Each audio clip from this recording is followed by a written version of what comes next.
Well, the lead story in this morning's New York Times is warning how a second term could unleash a darker Trump, highlighting the former president's violent and authoritarian rhetoric on the 2024 campaign trail. The paper notes that as he runs for president again, facing 4 criminal prosecutions, Mr. Trump may seem more angry, desperate, and dangerous to American-style democracy than in his first term. But the through line that emerges is far more long-running. He has glorified political violence and spoken admiringly of autocrats for decades. The Times points to an interview from more than 3 decades ago where Trump spoke admirably of how China crushed democratic protesters in Tiananmen Square, and also highlights his past praise for former Iraqi dictator Saddam Hussein and Philippine strongman Rodrigo Duterte. The paper notes that in a hypothetical second Trump administration, the forces that somewhat contained his autocratic tendencies in his first term, including some staffers, congressional Republicans, and a partisan balance on the Supreme Court, would all be weaker. As a result, Mr. Trump's and his advisors' more extreme policy plans and ideas for a second term would have a greater prospect of becoming a reality. Let's bring in right now staff writer for The Atlantic, Anne Applebaum, her new piece, part of The Atlantic special issue outlining the dangers of a potential second term for Donald Trump, is titled Trump Will Abandon NATO. Anne, thanks so much for being with us. The New York Times lead, written by Charlie Savage, Jonathan Swan, and Maggie Haberman. It's much like a piece that the Washington Post has recently written, and also what's happening with The Atlantic this month. You, Jeffrey Goldberg, so many others writing about the dangers of his second Trump term, and again, this is all lifted straight from, I believe it was your book in 2017. It seems all of your warnings appear to be taking shape in the form of Donald Trump's plans for a second term. I think people are suddenly realizing that Trump is very likely to be the Republican candidate. And I think they're also realizing just about now that he is running on an explicitly anti-constitutional platform. He's running as someone who would overthrow the Constitution, who would undermine it, who would, undermine the American civil service, maybe the military.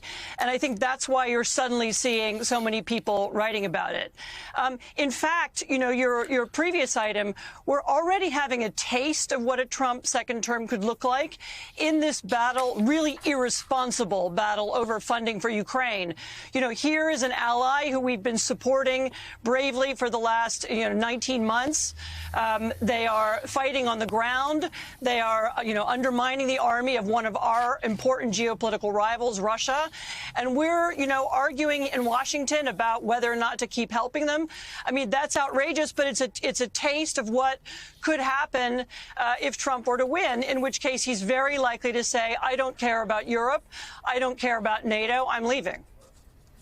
So Anne, as you studied in your book, as you studied what Orban did on the path to power, as you studied what the Law and Justice Party did on the path to power, I don't remember it even being as explicit. Right. Their threats against democracy in Hungary and Poland, even being as explicit as having a presidential candidate promising to terminate the Constitution, execute generals that are insufficiently loyal, and ban television news networks that he doesn't like.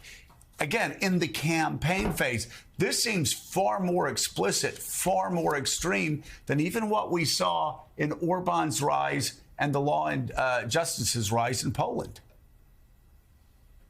No, you're absolutely right. I mean, it's true that in both of those cases, it was the second term. It was the second time of being in power when those political parties and leaders, began to push back against the media, change the Constitution, change the courts.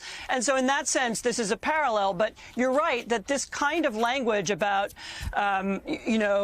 attacking my enemies and describing them as vermin, which is the kind of language that Nazis use to describe their enemies and describe Jews. This isn't something you heard in Central Europe. It sounds much more like what you'd hear in Russia or in one of the really severe autocracies around the world. It's not even the language of declining democracy elsewhere.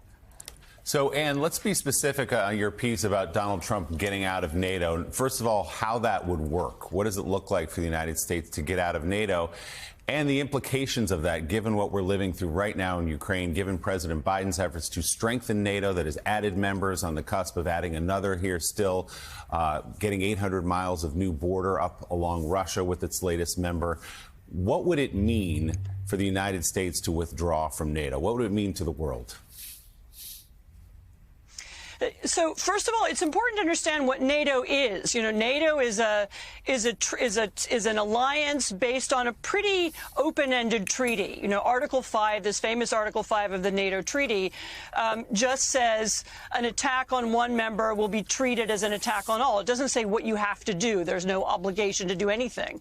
But it has created a psychological effect. The idea is that there is something like collective defense, that the United States, plus its European allies, plus Canada, would come to one another's aid if attacked. And it did happen once. After 9/11, there was a declaration of Article 5, and NATO members came to U.S. aid in Afghanistan. But what that means is that if Trump were to be president, and if he were simply to say, I don't believe in collective defense anymore, I don't care about Europe, which he has said, by the way. He said, I don't give a shit about NATO to John Bolton. He tried to leave the NATO alliance a couple of times when he was president before. If he were to say that, and if he were to be backed up by his cabinet members, that's it, because the promise of collective defense is gone. And there would, of course, be a reaction. The Senate would fight back, and, former, military chiefs, and there might be political, resistance to it. But really, all he has to do is say it. And then if people just don't believe he would go to war for them anymore, then why wouldn't Russia say, okay, if that's how it is, then, why should we defend Poland U.S. isn't going to defend Poland if we attack, the airports that are being used to bring in Ukrainian aid. And so it would simply create the impression that collective defense is gone. And by the way, that would have an impact in Taiwan and South Korea as well.